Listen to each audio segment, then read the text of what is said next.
Hi குட்டீஸ், welcome to Kavya style. ஒரு சிறுவன் ஒரு முடி திருத்தும் கடைக்குள் நுழைந்தான். அப்போது அந்த கடைக்காரர் அங்கிருந்த வாடிக்கையாளரிடம் மெதுவாக சொன்னார், இந்த உலகத்திலேயே இவன்தான் மிக முட்டாள் குழந்தை என்றும் அதை இப்போது நான் உங்களுக்கு நிரூபிக்கிறேன் என்று அந்த கடைக்காரர் ஒரு கையில் 5 ரூபாய் நாணயத்தையும் மறு கையில் 2 ரூபாய் நாணயத்தையும் வைத்துக்கொண்டு அந்த பையனை அழைத்து, உனக்கு எது வேண்டும் என்று கேட்டார். அந்த பையன் 2 ரூபாய் பெற்றுக்கொண்டு சென்றான். அந்த கடைக்காரர் சொன்னார், பார்த்தீங்களா, இவன் முன்னேற போவதே இல்லை என்று. கடைக்காரர் கடைக்கு வரும் வாடிக்கையாளரிடம் தினமும் அந்த பையன் கடைக்கு வரும் போதெல்லாம் இப்படி காசை தந்து கிண்டல் செய்து வந்தார்.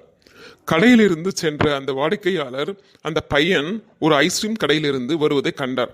அவர் அவனிடம் சென்று ஒரு கேள்வி கேட்கலாமா என்று கேட்டு, ஏன் 5 ரூபாய்க்கு பதில் 2 ரூபாய் பெற்றுக்கொண்டாய் என கேட்டான்.